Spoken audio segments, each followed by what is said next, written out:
Welcome back to Risque Business News. I'm Laura. And I'm May. And today we are going to be doing part 2 of a pretty fucking intense story. One of the more intense ones we've done. The cartels, the funding of the cartels. I think we know what that is. And then, unfortunately, HSBC Mexico's very intense role in laundering all of their money. Why is this an intense story, Laura? I'm confused. A little bit of some of the most violent, worst crimes in the world. Anyway, enjoy.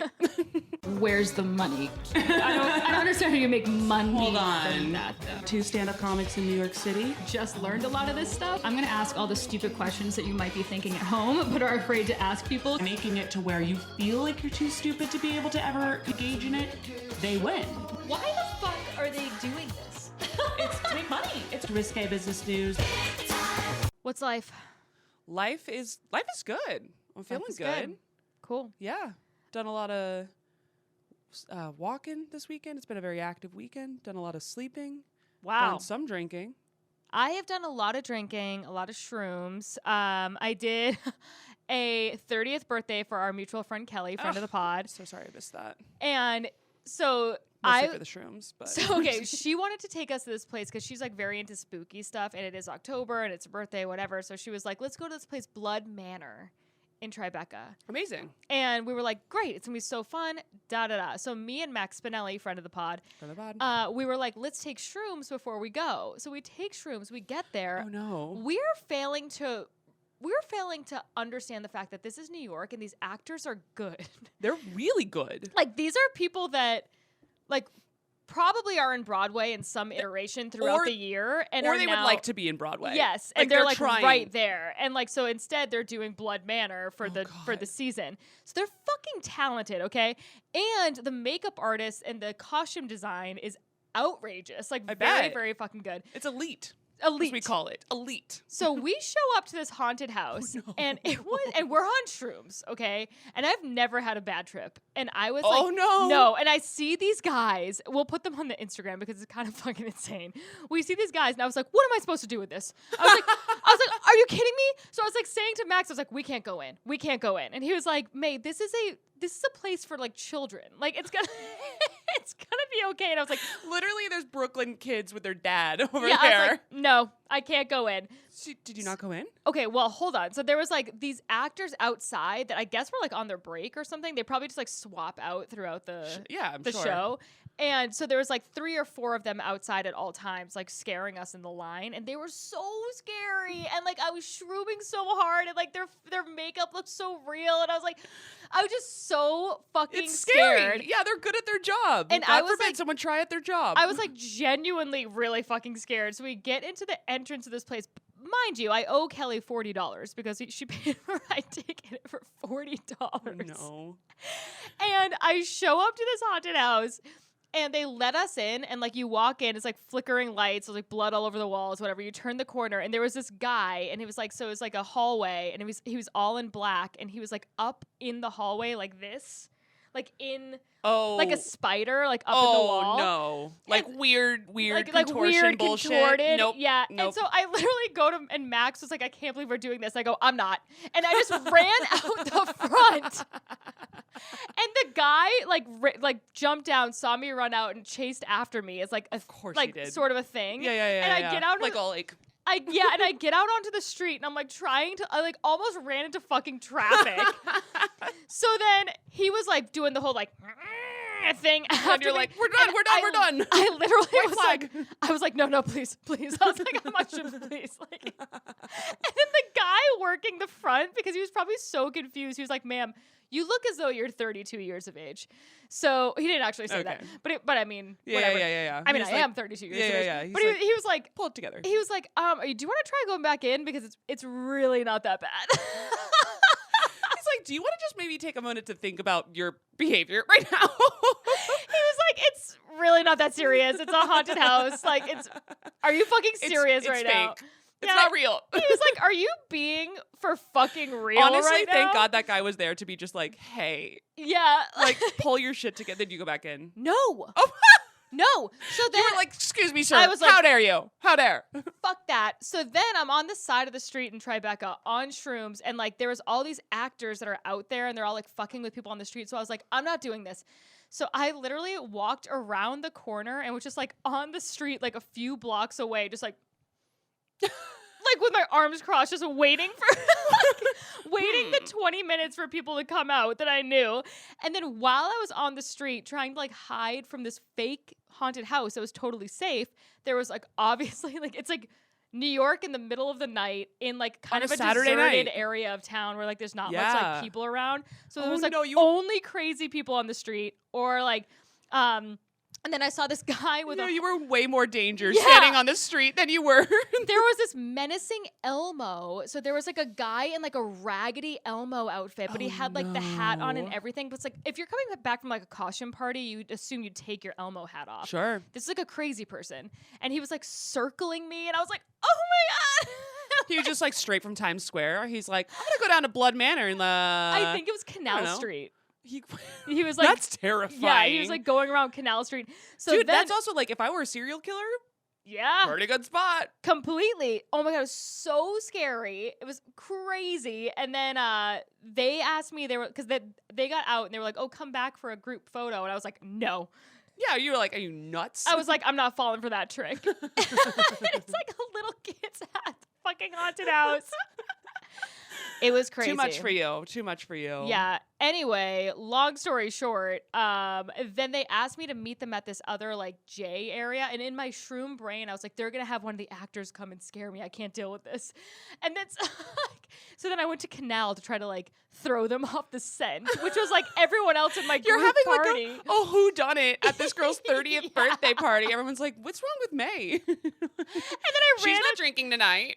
She's out of her mind. And then I ran into them on the train, thank God. But they were like, where did you go? And I was like, listen, it was way too scary. They were like, and everyone else was like relatively sober, maybe had like one or two Sure. beers. And they were like, are you serious right now? They were like, that was like, like people were like coming up to us and trying to like shout at us in the haunted house. And we were like, hey, how you doing? Like they were like, it was like pretty fucking That's so tame. funny. Dude, I'm with you though. Haunted houses scare the shit out of me. I because did they're- not enjoy it at they're all. I fucking good. hated it. Once I think I told you this story, but once I took a very famous swimmer. She was on a recruiting trip, and I was in charge of her. You And, told, like, me we you told really- me the version of the story light. We I haven't heard the real really story. wanted her to come to our school to swim for us. She was you know her. She's Okay. very good. You might not know her. It's swimming, but like, yeah, you should. Whatever. It might ring a bell. It might ring a bell. Mhm. And so she, she's a very God-fearing woman. She's very religious. Oh, really? Okay. Yes. I I find ignore that. I find that a lot of athletes and or like successful people in general are really religious. So I'm like, I maybe think there's something to it. Yeah, I don't know. I'm like, if I want to get ahead in my career, I but know. actually, Gotta I find mean, Allah. all the LA stuff. Convert to Islam. Everyone's like, I mean, all right, like, it's kind of weird for America. Not Yeah. really, like, just considering. Yeah, sure. Me That'd and be fun. Allah, we're like this. As if we don't get enough hate speech on our YouTube. Okay, continue. Yeah, May's Asking for very it. serious about this, you guys. So the girl is very religious, pretty sheltered, and very fast. We want her to come to school. So I, of course, have the grand idea. I'm like, you know what we should do with this girl? Is take her to a haunted house. And not just any haunted house. This is fucking Texas. Like Yeah. Austin, Texas. A lot of really talented actors there Right, too. right. Also, a lot of fucking abandoned parking lots where like actual bad things are happening Right. on the reg. Yeah. Like it's easy for it to get creepy. right. So they build up, it's literally in like a Home Depot parking lot. I swear to God. They build up this haunted house and it's fucking terrifying. No, Like I don't the like it. scariest shit ever. Yeah. We're going through, it's known to be like the scariest haunted house in Texas. And Oh it's my like, God. No. Yeah. It's like, it was nuts. It No. was nuts. She's sobbing. Oh my God. I'm like, hook 'em horns. Oh, come You coming here? Oh my God. Do you want to come swim for us? No, she didn't sign. Holy shit. I No, fucked that's up. crazy. I fucked up.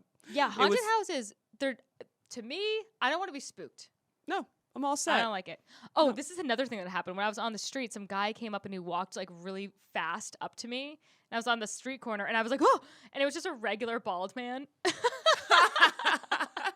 Oh no. He's just like coming home from work. He's like, okay, bitch. Yeah, Jesus Christ. He's like, this city and these tourists. You're like, I don't know. I've lived here for 10 years. I'm new here. I don't know. That is fucking hilarious. She must have been home and been like, they're like, what did you think about UT? You're like, she was like, well. Yeah, no, I don't think it's going to be for me. They're one of their like captains is a fucking bully. He's a bully. I was describing the haunted house experience before I went in and immediately turned around and left. I was like, I feel like this is like my bikini wax of the night. Like I have to like go through this experience, just get it done with so I can go have fun at the bar afterwards.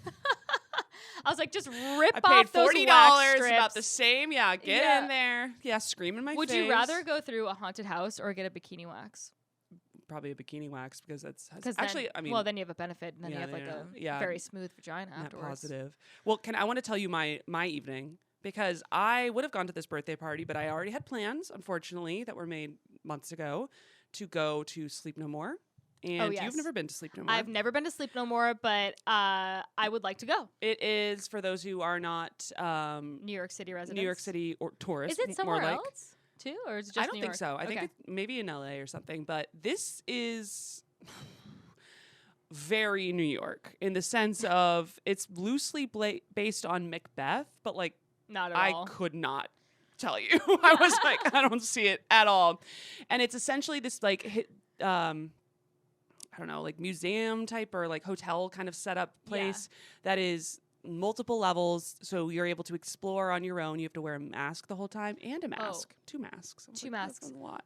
Yeah. And 2 masks. There's actors all over the place. And there's basically like different acts that are going on like hour loops. And you're given like a couple hours to go and explore at your heart's content and see whatever you come into. And they're doing, it's kind of creepy. Like it's a good thing to do around Halloween. Yeah. I'd never done it. So Is it year round? Yeah, it's year round. Okay, but this is obviously like a popular time just because it is a little bit like, ooh, like very like mystery, what's going on. I might go in November because I feel like I could get like a Groupon. Yeah, maybe. Like high time is done, but it's still kind of fall. Yeah. I think it's pretty popular. Like it's like a very touristy kind of thing. Also not fucking cheap. Let me tell you that. No. Oh, okay. And I kind of get it in retrospect. So I go in. I'd never done it before. I'd had a couple glasses of wine. I'm like, let's do this. My friend's in town from Seattle. We're ready to have fun. We're walking around. They immediately, like you get in an elevator, they kick some person off the elevator, like right out the gate. They just open the door, put her out, close the door and leave. Yeah. So like they're like not fucking around. They're like, you are gonna get lost and have a weird experience, and like you're doing it on your own. You're not allowed to speak also the whole time. So I get out there. Within 5 minutes, I see a pair of tits from one of the actors. I'm like, hey, I didn't know that I was going to expect any nudity yeah. here at all. I was expecting zero nudity. See the tits. I'm like, all right, whatever. Like that's pretty standard. You know what I mean? They're doing this whole scene of like fighting. And carry on. About 15 minutes later, I walk into a room. This whole crowd of people who'd been following this one actor like flood in behind me. The door slams shut, and there is a fully naked man runs into the room. I'm like, what the fuck? Macbeth? What's going on? This naked man's in the room. He's wearing a goat mask. Oh my God. With horns. No. And then the strobe lights start going and he jumps on a chair and is just writhing around. Oh my gosh. And if I had been on shrooms, I would have cried. Yeah. I would have literally started throwing up crying. Yeah. I was like, this is out of control. Then these naked women ran in. They weren't fully naked, but they were like, they're just all over the place. And there was like a baby doll. It got pretty graphic. I'll maybe spare you. You guys go. How about this? I'm like, should get like Sleep No More sponsorship. Right. Use code Risque Business for $10 off.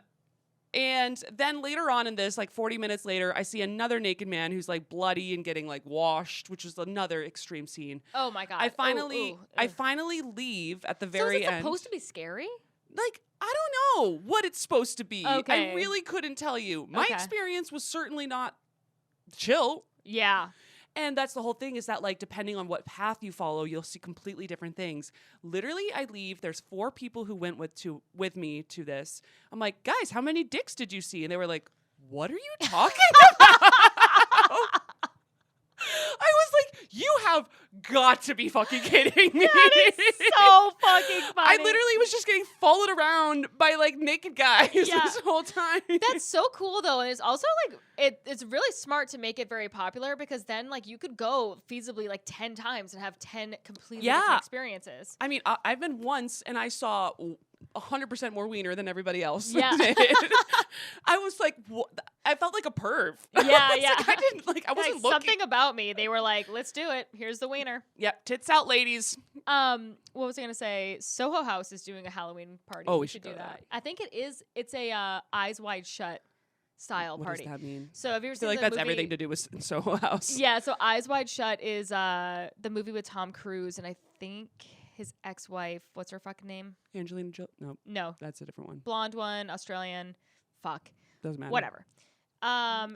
Nicole Kidman. Yeah. And I think she was in that. I don't know. But anyway, so they go to like these secret sex clubs. And I'm assuming no one's having sex at Soho House, but it's like supposed to be. Well, like, I don't know. themed on Now that. I don't fucking trust anyone. Yeah, let's go. Let's have sex.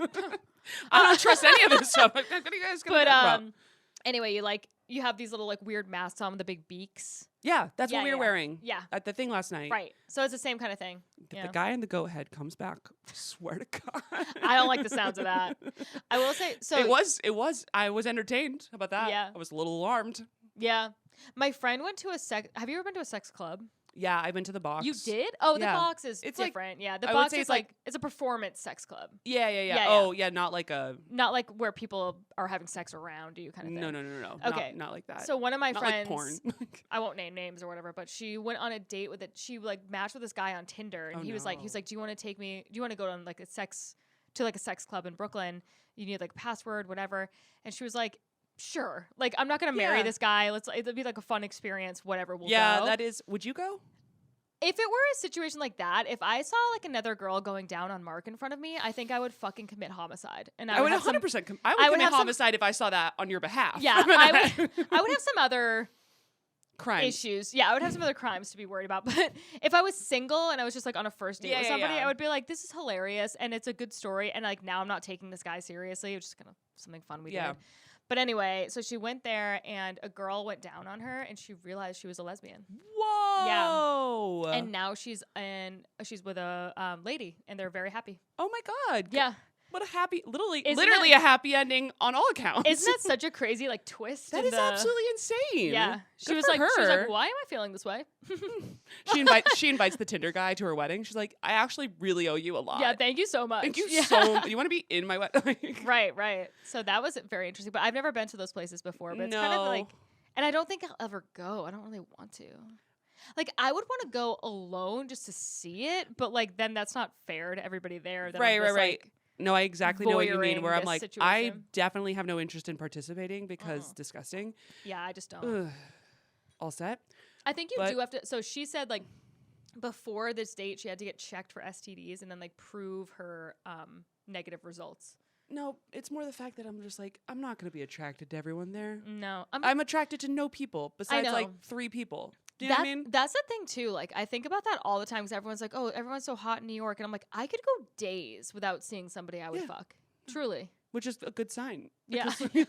because you're engaged. Yeah, that's You know, true. and we're Imagine like- if I was like, I am fighting back urges. Literally every day. 24/7. No, definitely not.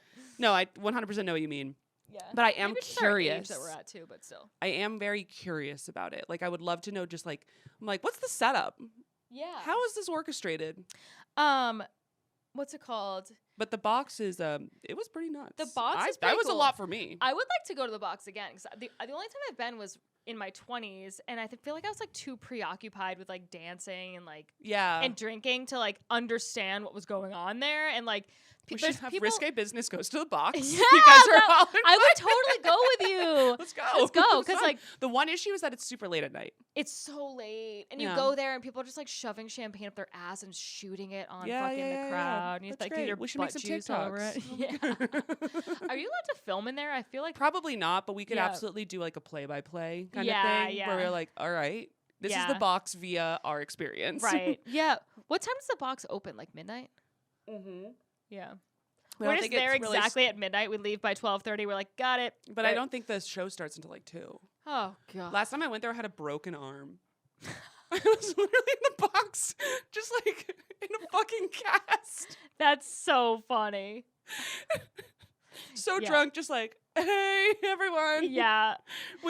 I would like to to go to the box in other cities too, because I think there's one in London. Is there? Yeah, there's one in London, and then there's. I bet that one gets weird. Definitely, but it's probably the same as New York. It's probably all like 22-year-olds and then us. Perfect.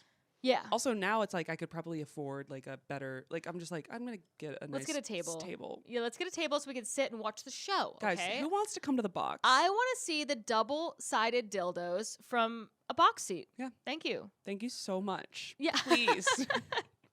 I like Requiem for a Dream style double-sided dildos. Thank you. That's my ideal Saturday night. Thank you. We're just on shrooms, just like scared. We're scared the whole time. No. I just run out. We pay $1,000 for a fucking box seat. I run out. Okay, should we get into the Yeah, story? we probably should. Remember how we were like, we're going to talk about the cartels, and then we were like 15 minutes on sex clubs. Anyway, hope you enjoyed. Let's transfer on over. I have a few stories, some interesting stuff going on in the news. I'll start with, remember Inventing Anna? Yes. Anna's out of jail. Why? Already? She didn't get that much time, and time Wow. flies when you're having fun. Guess so. She's crushing on social media, too. So she's like, yeah, she's out of jail. She's now on house arrest in the village. In the village? I think No it was way. the village. Yeah, I think so. That's so funny. I Yeah. would think that she would get deported to East Russia. Village. Wow. That's hilarious. Yeah, so literally on Friday night, late Friday night, she was sent back to her apartment there. She's wearing an ankle bracelet. She's hanging. She's, Anna, if you want to hang out, we'll come over. Yeah, we would Want come to go to the over box? She can. She's wearing an ankle bracelet. and record an episode. Oh my God, Oh it'd my be amazing. God, amazing. I'd love to talk to her. But it was funny. So she immediately did an interview with the New York Times. I'm very excited to watch her. She's going to, there's shit that's going to go down for sure. It's going to be interesting. For sure. The interview's hilarious. I recommend just giving it, like, there's just gold all over. One of my favorite parts was when she was talking about getting taken back out of jail, like picked up. She got picked up by her art dealer, Chris. Okay. And you have no money. Yeah. You have no money. Why would he be dealing you art if you can't even buy What anything? are you talking about? Yeah. I love her. Oh my I God. love her. She's so I ridiculous. fucking love her. She's so silly. She has really looked at this world and was just like, I'll do whatever I want. I love that. It's the right attitude. And then the New York Times also decided to spend a long amount of time asking her about her new little addition to her wardrobe, her ankle bracelet. And she goes, this is a quote, apparently if I have any issues with it, then somebody will come fix it. It's a 24/7 service. I'm thinking what I can do with it. What? What are you? But she's excited that someone can, like, on demand come fix her court-appointed jail ankle bracelet. I don't even get it. It's like, by the way, when you're coming over here, can you pick out some eggs? And Yeah. bread? I was like, I can't. She's gonna get into some shenanigans there, and then she goes. They ask her. They're like, "Do you want to like glam it up?" She goes, "I'm not a glam it up type of person, but the possibilities are endless." Anna, what do you mean? What are you talking about? What the fuck are you talking about? There's a lot of other stuff too, but go read the interview. We should definitely talk about her again at some point, like as she gets into more things, because she's now famous on social media. She has a lot of followers, and she's already been running like fashion and art shows, like from jail. No way. Yeah, Oh shit. I know. Which it'd be fun to go to one of those. Anyway, so that's Anna. This is just a very stupid one. King Charles, we know he's now the king of England. Hired. He got a job. Good for him. Good. Yeah. No more unemployment. Good for this guy. For 75 years. Yeah, he's like, man, my first job. This is weird. This is hard. So what he decided to do in order to like assist him with his work, you know, you need your things to help you out, is he hired a full-time piper who wakes him up at 9 a.m. every morning. piper as in like a person or like what's a piper? A person who plays the bagpipes. Oh. I needed that distinction. I was like, a bird? No, I know. When I first saw that headline, I was like, come again? But yeah, no, he has a man, I assume, maybe a woman, I'm not going to judge, who plays the bagpipes every morning to wake him fucking up. Okay. I was like, have you heard of an iPhone alarm? Yeah, right? Are you out of your fucking mind? Also, if someone tried to wake me up playing the bagpipes, I'd commit homicide. Yeah, that would be horrible. I would not like that at all. Every morning at 9 a.m.? That is an actual nightmare. And you can't just snooze it. No. Also, 9 a.m. feels very, very late for a king. Well, let's be real. He has nothing else to do. He's not doing much. That's true. He's not doing much, but still, I mean. It does feel like you shouldn't maybe like publish that. Yeah, like 9 a.m. Everyone's like, wait, what? Like, I get up at 9 a.m., but like, you know. Yeah. I'm not doing anything very serious. You're not the king of England. Right. That literally. would be like if Biden was like, I roll out of bed at 9 a.m. I'd be like, what? Biden, you got to get up earlier, man. I mean, he's legally dead in a casket, so that's true. like a bad So example, but you know what I mean. It's really hard for him to get up at all. Right. The prime minister of fucking whatever the fuck. Anyone with a job. Yeah. Yeah. And bagpipes. Like a serious job. Every day. Every day. Also, it's not like he's by himself in this area. That means everybody hears the bagpipes at 9 a.m. in his region. How pissed would you be if your fucking boss... No. I don't want to wake up at 9 a.m. By bagpipes. The most annoying noise I've ever heard. Sorry if you like the bagpipes, but come on. It's too much. Anyway. You know it's too much. You know it's too much. And then finally, there was a tweet that I thought was very funny. I'll leave us with this before we move into the story. By this guy, Douglas, who cares? Steve Jobs was 20 when he founded Apple. Jeff Bezos was 30 when he started Amazon. Mark Zuckerberg was only 19 when he debuted Facebook. It's too late. You need to give up. That's hilarious. I love that. You're right, Doug. You are right. So, shall we resume the story? Let's do it. So if you recall, in the last episode, we talked at length about a little bit of the history of Mexico, the Mexican peso crisis, and how that kind of aligned them to have HSBC come into the country and take over one of the Mexican banks called Vital, that famously had no anti-money laundering division, which is one, when you're a bank, you want to have one of those. You do. It is a helpful thing to have. So they did have none of that.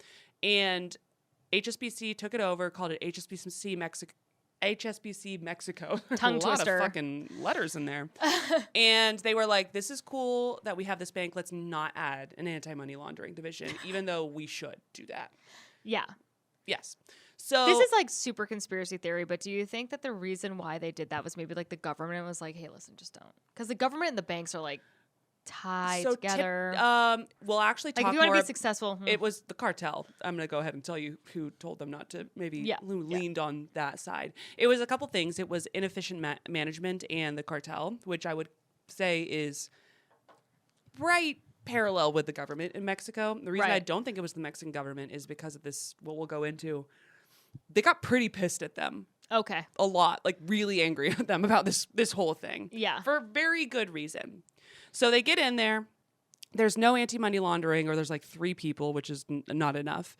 And they, obviously, the cartels see this and they're like, this is great. HSBC is a very big brand. They utilize HSBC to launder billions and billions and billions of dollars. So now we're at this point where they've got a pretty good thing going on, right? If you're the cartel, this is a fucking great scenario. You're getting your money cleaned. You're able to use it to buy your airplanes and your yachts and whatever the hell you want to do, and your houses. And HSBC is growing in the region. They're like, we are doing so well. Oh, how are we so good at our jobs? Like, why is Mexico kind of crushing it right now? It was like their 4th largest division across the globe. Mexico, you're great. You are not the 4th biggest economy in the world. Like, they have like all of Asia. Like, no. Right. So at this point, you'd think that, like, obviously we're talking about this story, the fact that I know it, some of this stuff came to light. So how did that all happen?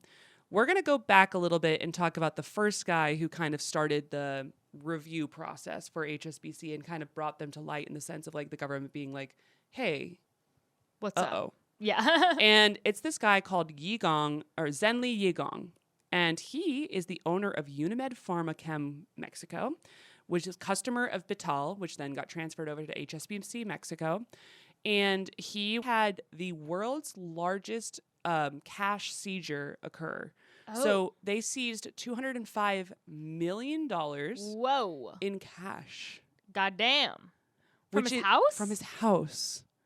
Whoa. $205 million cash in $100 bills. That is 2 tons of cash, or where would you even store that? 4,416 pounds Oh my God. of US dollars that he had in his place. They were like, what the fuck do we do with all this? Was it in you? Is it this guy living in Mexico? No, at this, I'm not exactly sure where the seizure actually occurred. Okay. But he was partially in Mexico, but also he spent a lot of time in Vegas, which I'll talk about in a second. Okay. So he also had a whole bunch of other stuff, like 15 million Mexican pesos, 200,000 euros, 11 bullions. Why was that on the list? 8 Mercedes Benzes, and a bunch of guns and jewels. Great. So this guy was a fucking he and Kingpin. yeah, like he's clearly, no one has that amount of cash on hand. Like that's not to go to the bodega, sir. No. No. No. He is absolutely trying to do some shenanigans. That's not some walking around money. No. Like the next highest cash seizure that ever occurred was $50 million. He was Whoa. 4x that. That's insane. It's like so much money. It's like Yeah. Scrooge McDuck. Yeah. He's like diving through the dollars. So the federal agents raided his house, which was in southern Mexico. You're right.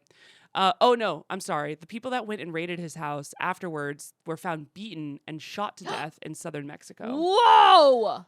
Yeah. I did not see that coming. Yeah. So Holy shit. So this happens. They find all the money. They arrest him. The agents who did that get killed. Just Oh like my God. swiftly murdered. Wow. Now this motherfucker, and he's in court, he goes, "No, I'm innocent." What are you talking about? They were like, "Yeah, we think you're supplying the cartel with a bunch of, Cash. And or supplies and doing laundering components." And he's like, "No, no, that's not me. not me at all. What are you talking about?" That's not me. Yep. And then he said that Mexico's future labor secretary, so like a government official, Javier Lozano, was threatening to kill him Oh my God. if he didn't safeguard the money that he had. So he was making up this full-ass other conspiracy theory because he was Yeah. like, that's so nuts, they might just believe it. I mean, I might just believe it too. I don't believe it. Okay. I mean, it's very clearly, like he ran, so his whole company was to make cold medicine. So the chemicals he was importing from China, and he's Chinese, Descent. yes. No, I think he was actually born there and he became a Mexican citizen later on. I see. Okay. And he was born in Shanghai, yeah. So he immigrated to Mexico in 1990, and he was importing originally Chinese trinkets, but then moved into pharmaceuticals in the late 90s, started working at a lab, got Mexican citizenship, then he opened this importing company, which was importing pseudoephedrine, I don't know how to pronounce that, and ephedrine. It's the stuff that's in NyQuil. And Okay, Dayquil, the decongestants. And it's in a lot of different cold treatments, but also meth. That's what I was thinking. Yes. Yeah. So okay. like in Breaking Bad, did you see Breaking Bad? Yeah. Oh, the yeah. scene where So they go good. to the fucking CVS or whatever, and they're buying a bunch of the in the early the first season. Yeah. This guy, he's their CVS, Got but it. at scale. So this is why he originally got flagged, because he was importing way more than he was allowed to, like tons and tons of these ingredients, and just ignoring any of the limits. The police launched an operation to find him called Operation Dragon. Oh no. Come on, guys. It's a little. Okay. Sometimes I'm reading these, I'm like, y'all. Yeah. Yeah. I mean, I get that you have like a lot of stuff on your plate, but like yeah. the HR department's like, guys. Yeah. Guys, you are not making this any other. Really, really. That's hilarious. Could have been like Operation Applesauce, Yeah. Operation Guy making meth. Taquitos, Yeah. Operation fucking Yeah, I don't know. supplier. yeah, Operation Cook. Yeah. Yeah. Or maybe we just don't need code names. Maybe we just like call it like a number or something. I don't know. Either way, this like slightly racist name was a choice that they made. It was a choice. And was successful. At least it's memorable. It is. I do remember it. I was like, noted. Okay. Oh my god, that's hilarious. They also subpoenaed him on the fact that he had they also suspected that he had imported 300 Chinese workers to run his like factory and lab. So they illegally? Yeah. All of it. Like, I mean, you're not allowed to import workers. Like, no, you can't do that. That's insane. And they thought they were like had this suspicion confirmed because when they arrived and like raided his factory, there was beds for everybody. Oh my God. Yeah. What the fuck, dude? He's a weird dude. Holy shit. He's a weird fucking dude. So all this is going down. All those people, by the way, disappeared. Oh my God. I'm assuming they just like fled. Well, let's assume that. I hope. But like after everything I've been reading about, I'm like, they're probably dead. They're probably dead and buried somewhere that you'll never. Oh, I hate it. That's so crazy. Imported all this shit, and he's working obviously for the cartel at this point. And do we know their names or like? No. We don't know my God. No, none of their stuff. We just know that like they probably were there. I don't even think they have definitive proof, but they were like more than likely. It's like Roanoke. It's like we know this colony existed. Like we don't know where these people went. Yes, exactly. Okay. And guess who his bank of choice was? I have a few guesses. Yeah. It would be HSBC Mexico. And they were hunting him down, and he was found at the casinos in Vegas. Great. Another place. Yes. So I'm sure another place where you launder money too. Yeah. Yeah. So I'm sure we've all heard about like the concept of the whales at casinos where people come in and they're high rollers. Now apparently there's these like mega whales, which are guys like him. Yeah. Where they come in and they will gamble. Like he spent $125 million at the casinos, at the Venetian and the Palazzo. You would think that you would just get flagged immediately from any government. Well, like, what's happening? You're 100% supposed to. But the guys in Vegas obviously love this. The casinos there were like, this guy's pretty cool. We like when he's around. They and when you have whales of this size, magnitude, they would get them private planes, gift him luxury cars, not just him, but like other people like him too, which are probably also laundering money. They loaned him $35 million to use because it's like getting those cash transfers. It's obviously kind of an elaborate ordeal. Yeah. So they would give him money to go and gamble, which was like one of the biggest upfronts that they've ever done in Vegas. Oh my God. Was that amount of money. And he even at one point developed a relationship with one of the girls there who worked there and gifted her over $1.5 million to buy things and eventually had a kid with her. Oh. Isn't that wild? So he was like into Vegas. This guy definitely did some weird what happens in Vegas is read on Risque Business News. Yes, is read by some 30-year-old women drinking mimosas. Right. A couple of years later. That's what happens. So the authorities are after him. They know he's gambling in Vegas, and they're doing all their review of all their other stuff. They go and they eventually arrest him. He says he's innocent. The casinos in Vegas are like, holy shit, we just loaned this guy $35 million, and he has not paid it back. Whoa. And then on top of that, you mentioned, hey, that feels illegal. You're right. You're 100% right. Yeah. The casinos in Vegas have actually, they need to do their due diligence. When anyone does over $1 million deposit, it's legally required that they fill out some paperwork and they be like, hey, why do you have $1 million? Yeah. Just ask. They did not do that. They did not do that repeatedly. So they got fined for $47 million. Oh, shit. So they ended up losing, let's see, how much money was it? Yeah, so they ended up losing like $30 million on this dude at the end of the day. Whoa. So if you're a casino in Vegas and you're listening to this, just follow the law. Just follow the law, man. Because this guy is a bad dude. Yeah. He's a bad dude. Tell me about it. So this case happens, and this is like a very big deal, and it's probably one of the first ones that officially links HSBC to money laundering because he was a client of theirs. Mm-hmm. And HSBC notices, and they were like, oh, it's a little worrisome, but whatever.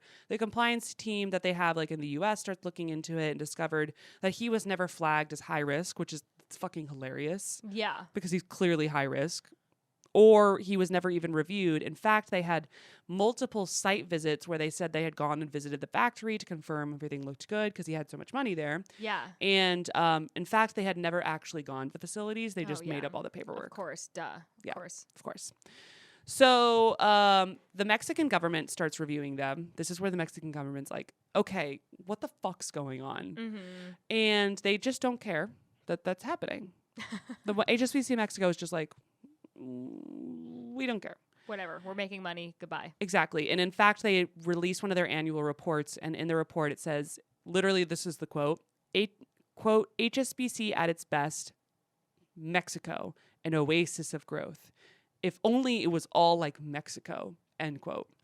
So they are fired up about how they're doing in Mexico. They're like, we're crushing. Yeah. We're pretty good. I don't know, pretty good. Pretty good. Pretty good. Don't ask questions. Don't ask any questions. That guy has 300 Asian workers that he imported illegally. Pretty It's good. all good. Biggest cash seizure ever in the world, which is really impressive. That's insane. So Mexican government's like, we don't love this. We don't love this.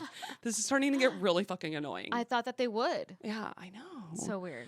Yeah, so they got really frustrated because they kept saying like, hey, we think you guys might be having trouble. Like if you think that the bank is having an issue, you'd automatically assume like, oh, they might not have realized. Right. You know what I mean? Like, we'll tell them. Yeah. We'll fix it. And so they would tell him that, and then they were like, we don't care.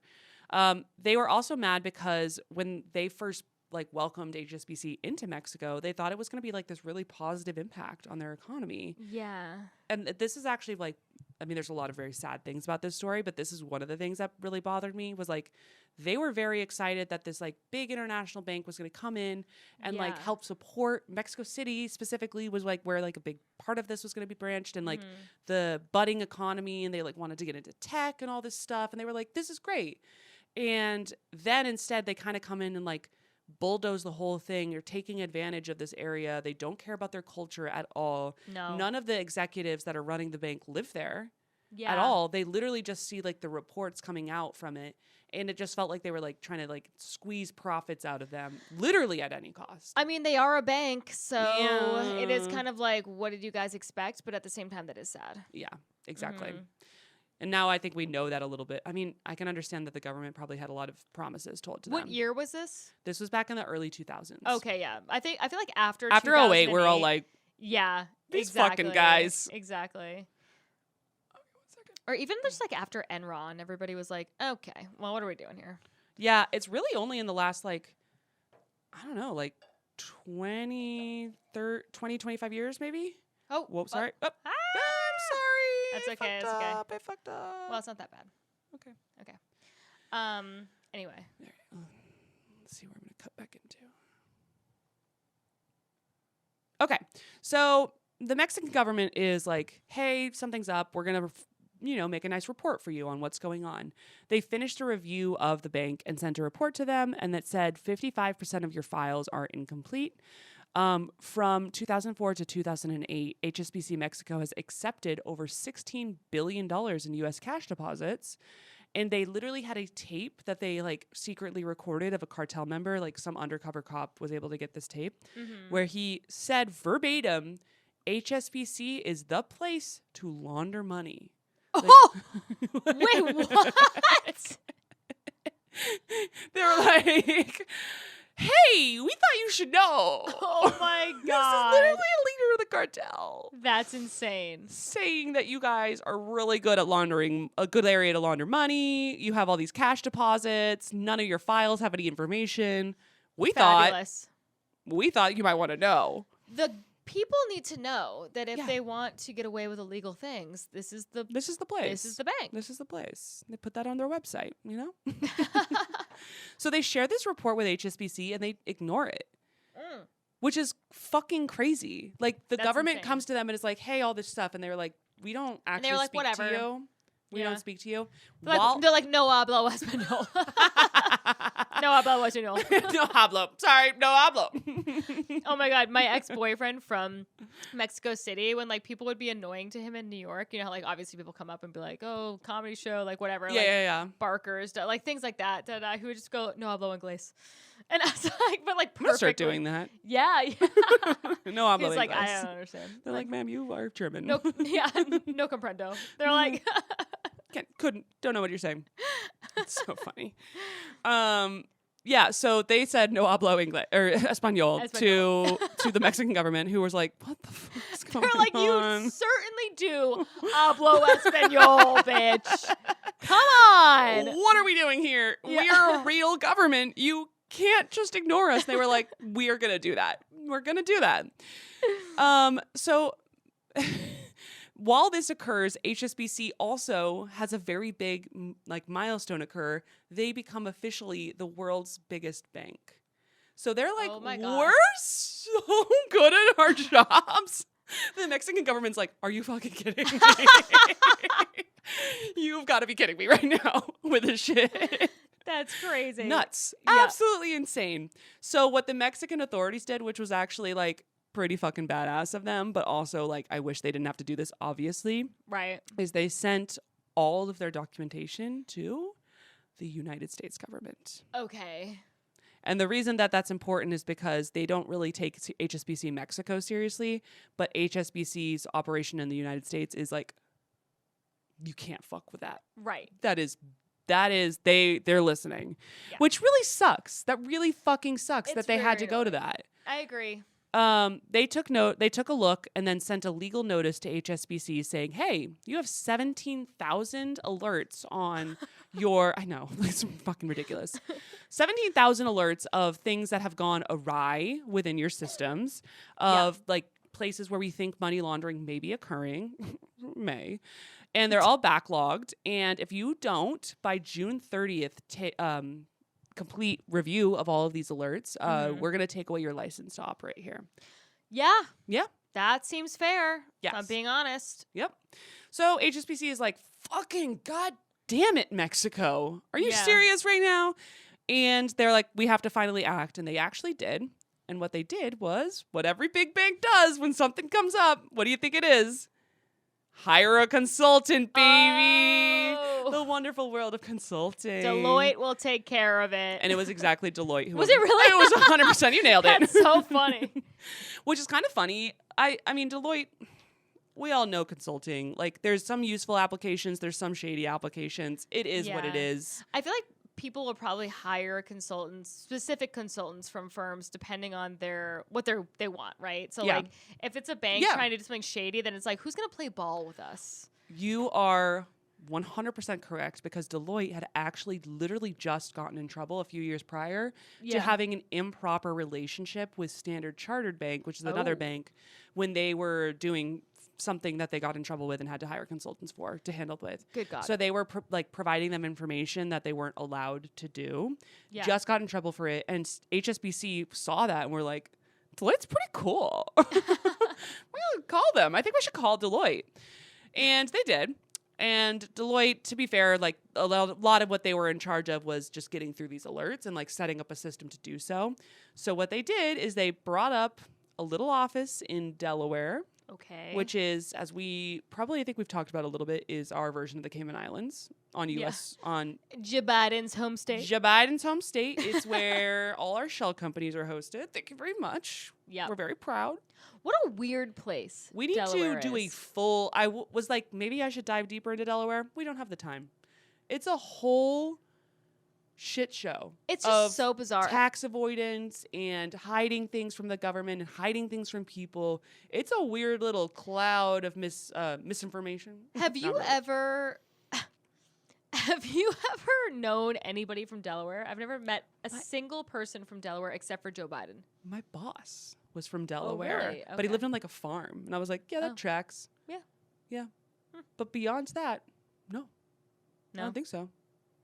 There's like not even anyone there. There's like a couple. Yeah, it's like the weirdest place. Yeah.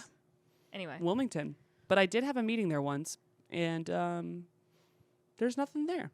Besides, apparently, all of our companies are headquartered there. Yeah. So in this process to get through all these alerts, Deloitte hires 400 or so young people to come in, handle the alerts.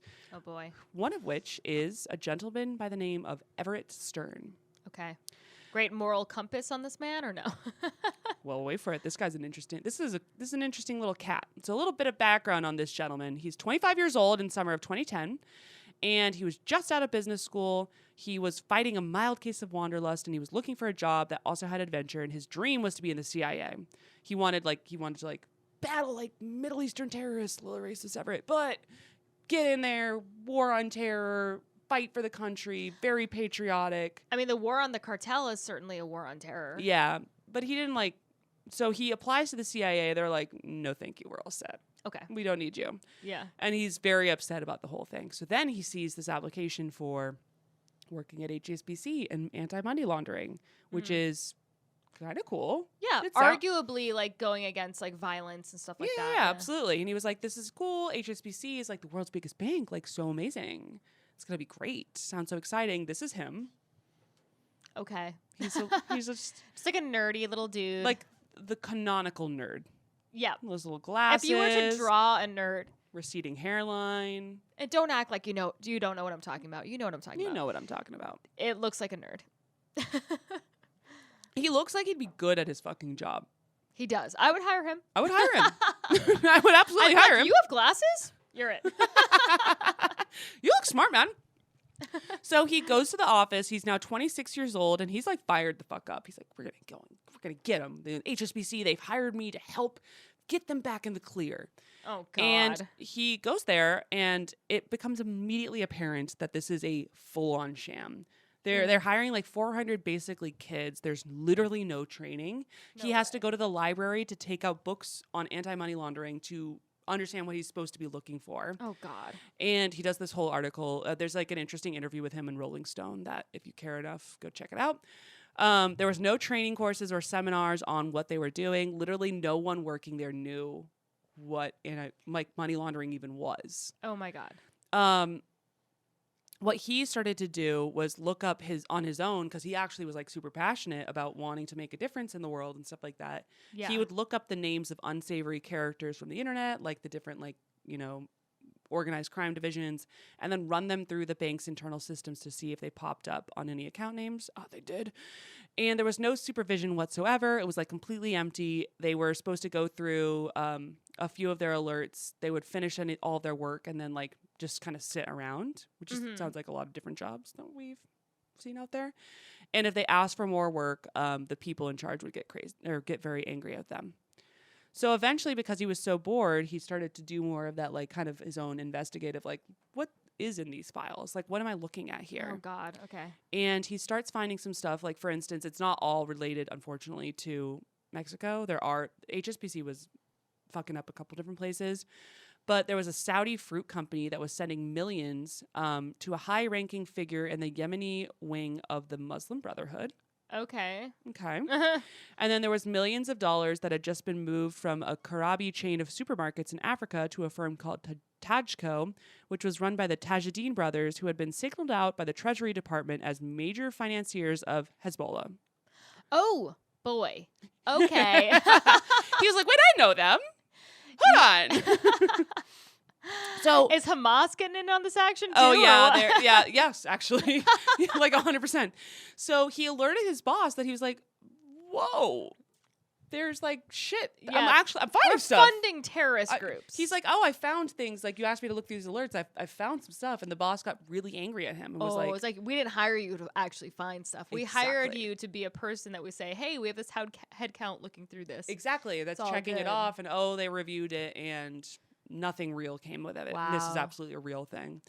So corruption, when he realized that, he got fucking pissed. Yeah. He got really angry. And now remember, he had just been in communication with the CIA where he had been applying. So he went and he reached back out to them and he included all of these documents, like not all the documents, but him. Yeah, he was saying all the links between HSBC, Hamas, Hezbollah, and of course the cartels, and he emailed all of that to the CIA. Good for him. It's I actually that's was like ballsy as hell, but that's the moral thing to do. He's a fucking whack job. Don't get me wrong. This guy, like, he's interesting though. I was like, good for you. That I don't know if I'd have the guts. I'm like worried that I wouldn't. Like, no, I want to say I would, but I'm worried I wouldn't. Yeah, I would be like, well, I'm gonna lose my job. Yeah, he did. I'm sure he did. He did, and it's not just lose your job. You can't work in finance anymore. Whoa. So, like, he had to leave HSBC. He should start like a fucking Substack about how corrupt this is. Then. Yeah, well, I'll tell you more about what he's doing now in a minute. But because of of whistleblowing, and this was also like a while ago, I think they're getting better about some of the whistleblower protections now. But it's like banking's like it's a big world, but it's not that big. No, it's not. You know what I mean? And banks talk to one another. Like that's not cool in their eyes. Understandably. No, it's not. I mean, I kind of get why they're like, what the fuck, man? Yeah. Are you kidding? And but he gave them the opportunity first to be like, hey, look at this, and then they said fuck you. So it's they're in the wrong. They're in the wrong. 100%. So it's like, okay, what do you expect me to like not have morals because you guys are pieces of shit and you don't care about funding Hamas and Hezbollah? Exactly. So he obviously left HSBC and he couldn't work in finance, and it really devastated him. He going public like actually really hurt him, both emotionally, obviously, and then financially. Yeah. So he couldn't get another job and applied for welfare and became a waiter at P.F. Chang's. Oh my God, what? I know. That is so insane. Why don't you just get like a marketing job? Yeah, well, he could. I mean, I don't know this guy's full story. Don't get me wrong. P.F. Chang's? Yeah, he was just like waiter. Okay. Like he went from being like, it's kind of fucking crazy. Maybe he just kind of wanted like a simpler life for a moment. And he was he was pretty open about he did not. No. Okay.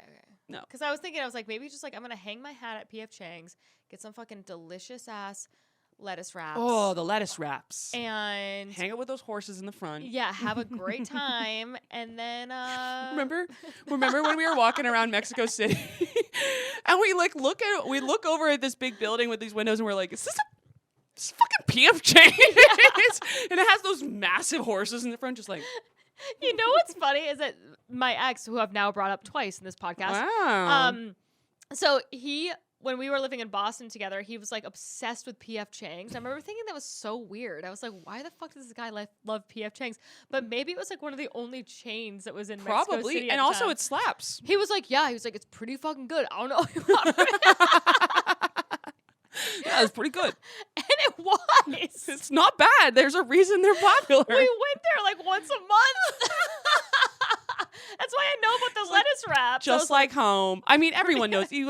Everyone knows the lettuce wraps. Oh yeah, they're so good. Anyway, so he was there serving up the lettuce wraps, and he was very poor as the legal proceedings are going forward. And yeah, so that was it was honestly not a very positive experience for him. Since then, he has opened up his own consulting group called Tactical Rabbit, where they look into things like this, where there's ethical issues with companies. Okay, but most companies would be like, pretty niche, and I'm like, go away. Are you making any money? He is also running for senator in Pennsylvania as an independent write-in. He has Good luck with currently that. 3% support. Those corrupt bastards. May is moving to Pennsylvania to run his campaign. So he does that. He officially whistleblows, and this kind of sets off a big chain of events in which people are like, there's more review happening. And that I think is the big theme here is HSBC is not just operating without anyone taking a look. Yeah. So Passwords in the frame. For anybody watching on YouTube, subscribe to us on YouTube. Yes, thank you. Follow me and Password and May. Password the cat at Password the cat. So Mexico is now losing its patience with HSBC. They're like, you literally have to listen to us. And they were like, we don't know what you're saying. Though. We don't speak Spanish. We have said no hablo. No hablo español. And they're like, this is the fucking, I'm so offensive. We're so offended right now. So they put a fine on them. And I don't know why this was just so low, but they fined them $28 million, which is the highest fine they were allowed to do and the largest in Mexican history. I was like, guys. $28 million. That is extremely low. I was like, okay, Mexico, this is why they're fucking not listening to you. Because you need to get there. You need to add some zeros. Right. You need to add a couple zeros. Let me just give you a word of advice from a 31-year-old woman in New York right now. Couple zeros on that bad boy. Let's start. Let's not make this we don't want this to be covered by a GoFundMe. Right. You know what I mean? Right. You can't even Lean fathom the amount of zeros that it would be in pesos. That's where you need to be. You know what I mean? Exactly. Yeah. Just fill up the calculator, bad boys. Yeah. Boobs with 1,000 more zeros. Exactly. HSBC obviously was like, that's so funny. They were like, great. We literally don't care. Like, genuinely, we don't even care at all. The money meant nothing to them, and they needed to push back, so they hired some lawyers to, like, basically say, what you filed in your reports isn't real. We don't know who you are. Stop calling me. So they hired the lawyers to do that, and then when they did their annual reports, which, like, they do, obviously, annually, and that's supposed to be, like, the state of what's going on in the business, they didn't even mention the fines or these reports about the money laundering issues. It wasn't even included. And these are like 100+ page like they're supposed to be like for investors. Yeah. What's going on in the business? And they were like, we don't know. Everything's good. You find out. Yeah. We have someone tell us. We don't care. And obviously the Mexican government was like, what the fuck? You've got to be kidding me at this point. Yeah. How pissed. They literally asked them, and they're like, why isn't this in your report? Like, we just gave you this, we don't know. The biggest fine in Mexican history. And HSBC literally says to them, it's such a small amount that we don't need to disclose it. Oh my God. I'd fight. At this point, I'm throwing hands. Yeah. I'm throwing fucking hands. I don't know about you. I'm throwing hands. That's crazy. Really disrespectful. Like, really shitty. Not great. Not great. So the U.S. is still working on them. That's all happening. Quick aside, what's going on with our boy, El Chapo? I was wondering Yes. this whole time. Okay. Oh, he's back. Well, unfortunately, we're going to talk about, I feel like last time, and I this is my bad, we almost gave too positive of an impression of him. I want to remind us a little bit, like, this guy's a fucking evil dude. He's a murderer Like and a psychopath. Really evil dude. So at this point, as we remember, he had escaped from jail. He's doing his thing. He's going to restaurants and, like, literally doing whatever the fuck he wants. Yeah. Probably fucking hooker. Oh, I mean, Yes. I would say sex workers. That's what gets us in trouble for this. We're like, they don't speak Spanish. You know, just doing whatever the hell he wants. Literally anything. Yeah. So at one point, he's in Cabo, and the authorities found his BlackBerry. Like, they find, like, the pinging signal or whatever, and they were able to locate that he was there, which, funnily enough, Hillary Clinton was also there at the same time. Oh. It's unrelated. I think it was Federale coming for her. Yeah. Hello? They're like, we're actually paying attention for a second. No, I think there was, She was like, just some there sort with of, Epstein. there was Everyone's some like, sort no. They're there for El Chapo. Yeah. No, there was some sort of summit or something, but it was weird because they brought it up in the book. They were like, Hillary Clinton was there. And I was like, okay. What are you implying? Like, should I be reading into that more? They snuck up to their house. Like, they knew he was in one of 3 houses because of his phone and, like, his communications from the phone. Mm-hmm. And they went to the houses, and he was in the 3rd house that they searched. He clearly saw them coming and just fucking left at the back. And it was really embarrassing because they had just, like, it's a very rich neighborhood, and they had just kind of busted into all these rich people's houses. And they were like, hey, get the fuck out. You gotta go. We're looking for El Chapo. Yeah. And the rich people were like, this is not cool. Yeah. You shouldn't be in here. So it was very, very embarrassing that he almost got caught and escaped again. This got in the news. They were, didn't look good. Mm-hmm. Mexican government's just not getting any goddamn respect right now. And I just wanted to give an example of cartel violence, just because I think last time I kind of, like, glossed over a little bit in the last episode. This was one story that, like, really... Okay. It's just one story, but buckle up, baby. So, and the violence with the cartels is, like, really escalating at this point. Like, it's continuing to get worse and worse. There's one story in particular about Rafael Morales Jr., who was a U.S. citizen. And this is important because he eventually gets involved in some lawsuits, or his family does. So in 2020, he gets married in Juarez because that's where his bride was from. I think she was even also a U.S. citizen. But they're getting married in Mexico. Cool.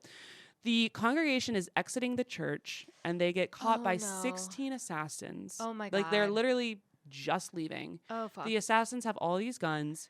The corrupt Mexican police officers in Juarez had barricaded the road. While he's leaving the wedding, his brother and best man, Jamie Morales, and his uncle all are getting, like, abducted. The bride is obviously... The bride is obviously like, hey, don't. Take my fucking new husband, and, like, what's going on? Oh, shit. She gets beaten to shit in front of the congregation. Oh, my God. The assassins then took the Morales men to another location and killed them by wrapping their heads with duct tape. Dude. Oh, my God. It's so, like, creatively fucked up. Yeah. And I think that's one of the craziest parts about this. It's not like they just shoot them. No. They're like torturing people. Like, right. It's really fucked, obviously. I mean, but like, this is the only example I'm going to give because this is supposed to be like a lighthearted podcast, and that ain't it. Let me tell you that. This reminds me of, I don't know if this was like a movie I saw or if this was a real thing. So forgive me if I'm just talking about a movie. But but I recall like it was either in Mexico or Cartagena, but I don't know which one. Okay. And like at the end of a procession, somebody like one of the groomsmen shot the groom and then the bride, and everybody like ran out screaming. Oh no. Yeah. That could be a fever dream I had. Did you have a fever dream about a wedding in Mexico? Like, it could just be completely false, but I'm pretty sure that is something that honestly, happened once. But that's even less this is way worse. So this probably happened as well. Yeah. The cartel point is they did not care if you were getting married. Let me tell you that. Everyone was like, the deposits. Are you kidding? You're kidding? Everyone's like, so are we still going to the party? Or like, so we do have an open bar at the reception. Band. Are they gonna be there? The band's like, are we still playing? Are we gonna, like, get their money? I mean, we came all the way out here. Yeah. We're going to hell. Okay. So point is, this was obviously extremely fucked up. Like, I can't even act like that's kind of like the limit of my creativity on fucked up. To kind of put some numbers around this, from January 2008 through March 2010, in Juarez alone, there were over 6,000 casualties. Oh my God, 6,000? Which is more than any U.S. military casualties in Iraq and Afghanistan combined. I believe it. That's like, it's incredible. a lot of fucking people are dying. The Mexican government released data showing that between 2007 and 2014, a period that like is like pretty strong encapsulation of like the cartel being super violent, more than 164,000 people were victims of homicide. Like, it's not a fucking drill. No, it's not a drill. It's like, it's terror. Like, that's nuts. That's why, like, so when we were in Mexico City, one person on my bachelorette party, she kept like yelling about the cartel really like loud. Remember? Ooh. Well, I mean, we can talk about whatever. later, but so like she'd be like, oh, like da da da, and like the cartel is gonna get like something like that, and like it's not funny. I was like, no, this is like a real thing, and like recently, it's like now, it's like it's happening not dead. now. Yeah, like you have to shut the fuck up. We're in the middle of Mexico City. Yeah, this is very ignorant of you. Actually, yeah. Also, like, not risking it for a shitty bit. Yeah, exactly. Shut up. Right. So, yeah, it's a real thing. It's a real problem. And I just wanted to like emphasize that. Sorry if that was a bummer, but this whole thing, like, we're like laughing a little bit about it, but like HSBC is literally helping these people who are killing hundreds and hundreds and thousands of people. So that's crazy in like very insane, terrible ways. And wow, it's not good. And so there's a lot, and that's not even counting the drug casualties. Yeah. So anyway, so let's go back to the people in charge. If you recall, last time we talked about a gentleman by the name of Stephen Green. I don't know if I do recall. So let me just remind you, Stephen Green was the head of HSBC, and so he leads this whole group. Okay. And he really prides himself for being deeply religious. Remember, he was the one who was the preacher. He wrote several books. One was called Good Value, Reflections on Money, Morality, and on Uncertain World. Oh, God. Okay. So his whole thing was how companies needed to really look at how they were impacting the world. Yeah, sure. That's his whole thing. Wow. Yeah. One of the quotes from this book, this guy sucks. He says, we need to be able to look ourselves in the mirror and ask two questions about our role in the global bazaar. How is what I'm doing contributing to human welfare? And why am I specifically doing it? What? You're gonna really write this fucking book? You want to answer that question for yourself? Literally, how about we start with you? Because currently I'm trying to say this is maybe one of the worst situations we're having. That's insane. So he's very moral. He's very ethical. He wants to make sure everybody knows that. God-fearing Christian man. And he is also being offered a government job at this point. He's getting near his retirement age, looking to potentially leave the bank. He's just made them the biggest bank in the world. He's done a great job. He's like really smart and he's really good. Yeah. And he also is just like he thinks it's very important that they do everything ethically. So like he's a very good fit for the government. Mm-hmm. So Prime Minister David Cameron recruited him to be a UK government minister, and they wanted to make him a lord. At first he was like, oh, I would never. And they insisted. And they worked with him to make sure that the terms fit what he was looking to do. Oh my God. They saw that he was in charge and that he had done all these like amazing things. He had also, by the way, the 2008 crisis had occurred, and he had this, maybe he did have, I'm sure he had some skills, but he pulled them out of subprime lending before the crash. Don't worry, they were involved, but they didn't actually like suffer any of the issues because they got out before it occurred. Right. And they liked that he was focused on ethical banking. So they made him a fucking lord and offered him a government job, which he took. And right before all the shit went down, he exited and works now for the government in the UK. Oh. What? Dude, isn't that wild? Yes. None of the... So he never really met his maker. No one does. No one does? Yeah. Sorry, not what to... about El Chapo? Well... Did he die? No, El Chapo's still alive. Oh, what? He's I in didn't know that. jail. I think. Oh, okay. Well, anyway. Did he die? I don't think he died. Okay. Hey, Siri, is El Chapo I know Sean alive? Penn met up with him. Remember that? No, I don't remember that. Yeah, Sean Penn met him and was like, I'm going to solve this. Oh my God. So weird. Fucking Hollywood. I know, right? HSBC, as we know, was going under the U.S. review at this point, and they were starting to like kind of get into some stuff. This group called PSI, which has a real name, but they're one of the acronyms that they used for them was called Pretty Scary Investigations. And that's the only thing I remembered. Let me tell you that. So they started reviewing the case, and they're the group that like deals with like stupid shit. Yeah. This book that I read, which is called, unfortunately, Too Big to Jail, which might give you a fucking indication of where we're going here, was it's really good, and it actually goes into a lot. Is that a play on Too Big to Fail? Because I love that. That's cool. Yes, it is. And I wish it wasn't a real thing, but here we are. So they actually do a lot of detail on this. So if you are interested, it's a great book to go and read, but we don't have the fucking time. So Steve had just left HSBC in 2011. PSI had just gotten involved, and they reviewed a lot of this stuff. They were given 1.4 million pages of information from HSBC when they asked for it. Oh my God. So that's actually a fairly common tactic when people don't want review to occur. It's like drown them in details. Yeah. That's crazy. Yeah, because like who the fuck's reading that many pages of information, especially a government agency? They were like, "Are you kidding?" They're like, "We gotta go." I'm just trying to get my pension, man. Yeah. Yeah. So they were given all this detail. They actually did a really good job of reviewing it.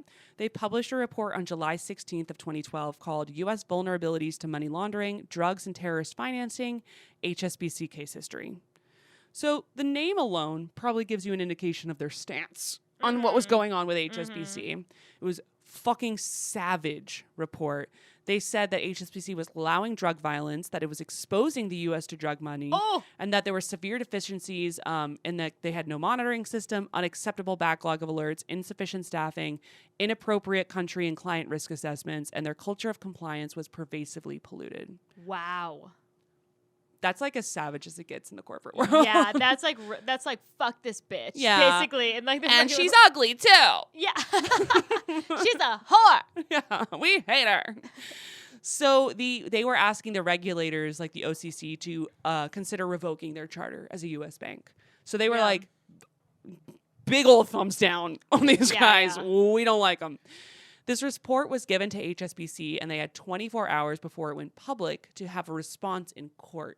So that meant that their lawyers didn't have time to like read through it and like have like, they have the best fucking lawyers money can buy. Right. They're going to figure out something to do with it, but they didn't have time to do so. So they went to court, and it was shared that in 2 years alone, 2007 and 2008, they had $7 billion in dollar notes, which were shipped from Mexico to the U.S. And that was more than any other Mexican bank, even one that was double in their size. Wow. So they're like, hey, this is bad. We're the United States. So like, we don't like, we're very upset. Hey, no thanks. Hey, Hey, cut it out. Hey, watch it. Yeah. And HSBC was like, oh my God. We are so sorry about that. That is crazy. Wait, what? What are you talking Wait, about? what do you mean? Are you fucking for real? I thought he was single. I thought you two broke up. No, he said that you two had broken up. You were on a break. You were definitely on a break. That was HSBC. So literally they were just like, oh my God, we are so sorry. We learned a lot of things and we are fixing it. We're going to fix it. And they're learning this for the first time. And everyone was like, bitch, we've been fucking, what are you talking about? You're going to fix it. You've already gotten warned. You've done all these things. And they kept referencing, they were like, hindsight has really helped us learn. It's like, they're just, Covering it's impressive. Yeah. It's impressive at this point. And the PSI team like had our response where they were like, what? We've told you. We already told you about that. They were like, yeah, but well, hindsight. You know, and they're like, but hindsight, you don't get to do that multiple times in a row. Right. And they were like, who's to say? Who's to say? I don't know her. We don't know her. I don't speak Spanish. So they blamed it on the fact that they were growing so quickly. They were like, I don't know if you've noticed, but we're doing really fucking well. Yes, we have noticed. That's what got us into this fucking place, dude. And they were like, our infrastructure just simply can't keep up because we're just like really good. Oh my God, we're so big and we're just the biggest bank. And the government needed to now decide what to do in terms of like officially charging them. Mm-hmm. And they were like, okay, so HSBC is saying that like, we're so sorry. We actually did do this stuff, but we are learning. We're going to fix it. We're going to fix it. We've already started fixing it. Look at all these great things. Hindsight. And they were like, we've been telling you for years. And they're like, we don't know. And at this point, they're considering a few different things: a plea deal, criminal charges, or a deferred prosecution agreement, which is basically a big fine. There's a lot of detail there. Go read about it yourself if you care. Or let me know. We can do Patreons if we want to go into that much detail, but probably not. They knew they would have to supply very expensive lawyers and prove beyond a reasonable doubt that they did everything correctly. So, which was be a big tax on us as U.S. taxpayers. So the government was like a little not sure about what to do. Right. They were like, if we go to trial, this is going to be like a very difficult thing for us to fight, understandably. They were also a little worried that criminally charging leaders at a big bank might risk the bank's stability, which could be hard on the economy. Mm-hmm. So either way, there's a lot of like discussion internally, and it looks like they're going to, because it's the right thing to do, go forward with criminally charging the leaders. Okay. So they're like, looks like this. They are going to make their announcement on what they're going to do on September 11th, 2012. Mm-hmm. Bad day. Ominous. So the night before this decision was to be made, they receive a letter from Osborne, who is from the UK, and he sent a private 2-page letter to U.S. Federal Reserve Chairman Ben Bernanke and CC'd the Treasury Secretary Tim Geithner. And in it, he pointed out that the New York's Financial Services Department's attack on Standard Chartered, which had occurred a couple years prior, had sparked a 30% drop in that bank's share price. So that had really impacted the economy in that area.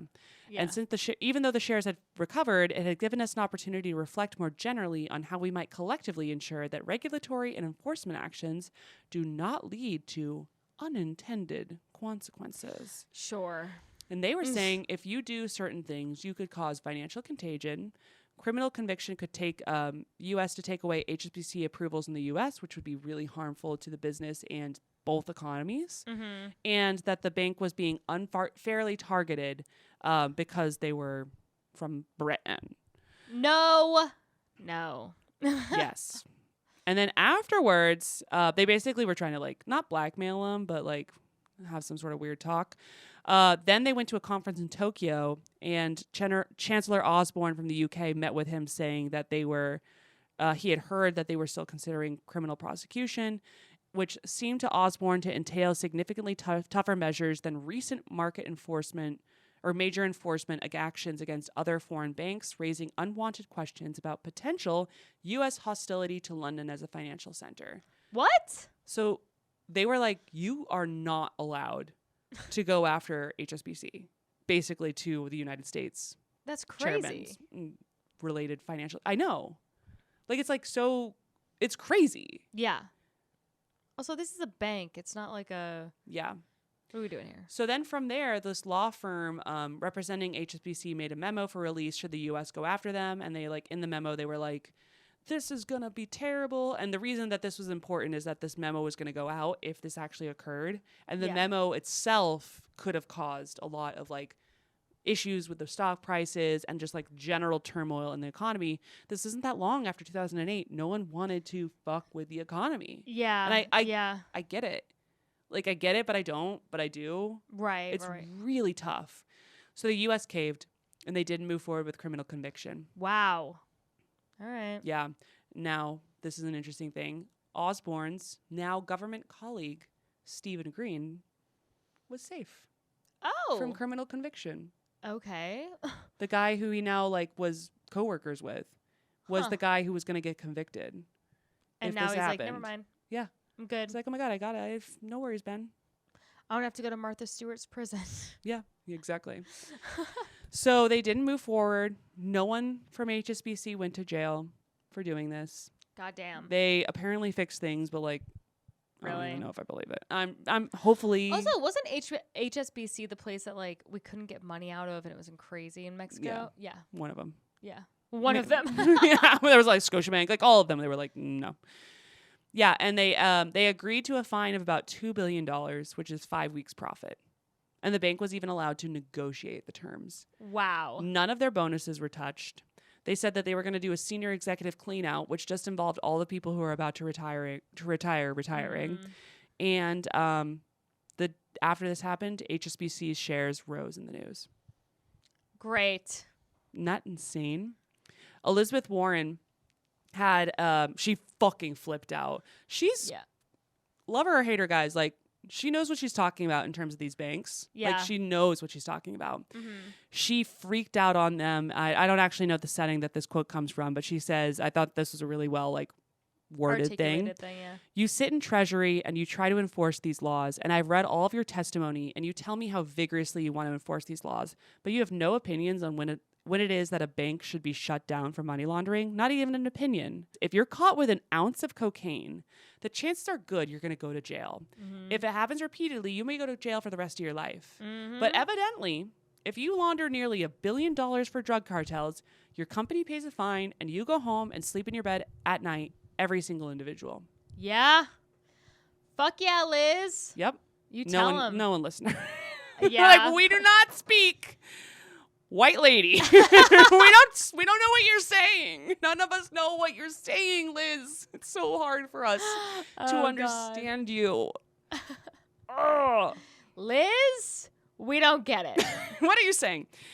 So, unfortunately, no one from HSBC has faced literally their bonuses went down a tiny bit that year. That was literally it. It was not good.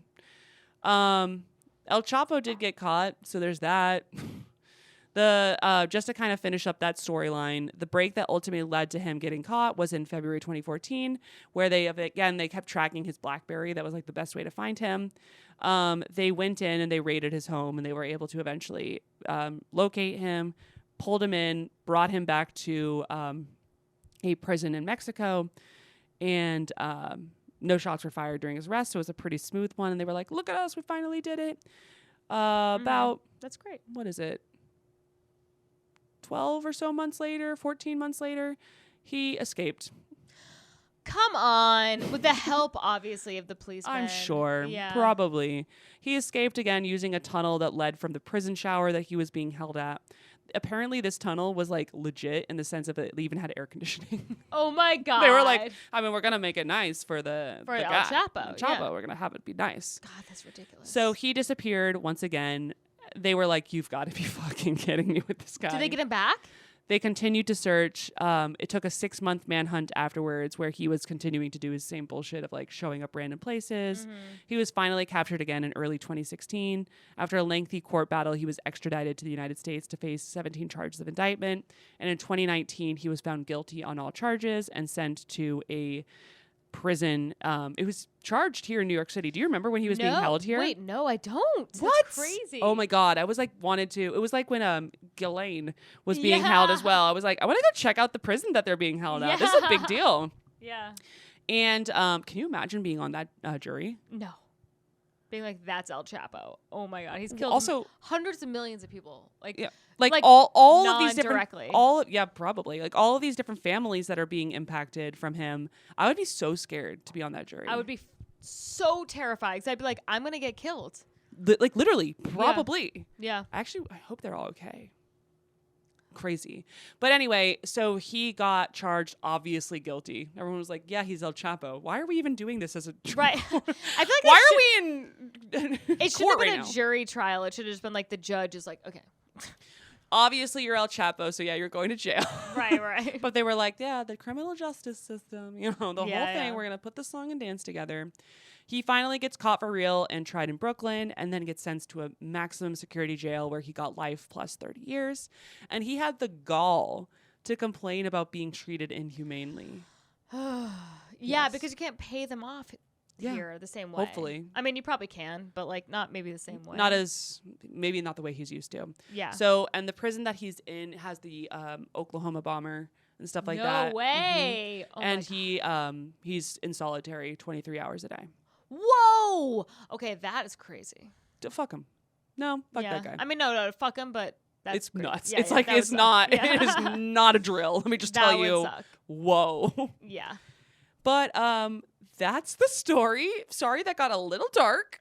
And unfortunately, the moral of the story is, as you noticed, the book was called Too Big to Jail, and Nobody went to jail. nobody went to jail. And there's like now it's like we don't even know if we can send people who do that big of crimes in the corporate world to jail because it literally like the world impact is questionable. Yeah. And that's a fucking big problem. That sucks. Obviously, that's a big problem. Yeah.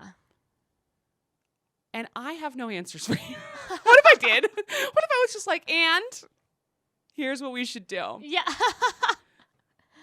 But it was kind of a depressing story, to be honest. That's crazy. You did such a good job. That was insane. Thank you. I'm That sorry was that really it was something long, else. but like, No, that was great. Damn, dude. Well, I want to look more into when I do my story next week. I'm gonna look more into Sean Penn's meeting with El Chapo. 'Cause I just find that to be so funny. That's like the Believe like musical they did or whatever. Yeah, like yeah, like yeah, what was yeah. no Imagine. Imagine. Or whatever. That's Like- like on crack. Being like, I'm a celebrity, so obviously El Chapo will listen to me. of course he will. But yeah, that was fucking insane and very serious and very cool. And I'm glad I know a little bit more about this. And HSBC, Figure it out. tighten it up. You know Learn what I mean? Spanish. Yeah, Son of a learn bitch. Spanish. What the hell, They're guys? just British accents. No hablo inglés. No, Or no hablo español. español. All right, Harry Styles. Yeah, we get it. Pick it up. Let's get those. Where's those government schools that we're talking? Anyway, I hope you liked it. I know this was a lot, so let us know. Give us any feedback and like and subscribe. Like we'll and subscribe. Definitely do something lighter next. We will do something later. Also, if you're in the New York City area, we've been floating the idea of doing maybe shows and or a party. So Yeah, let us know if you'd like to have a risque business show or party or party or both. some sort of live event because we'd love to meet you. Okay. Cool. All right. Goodbye. Bye.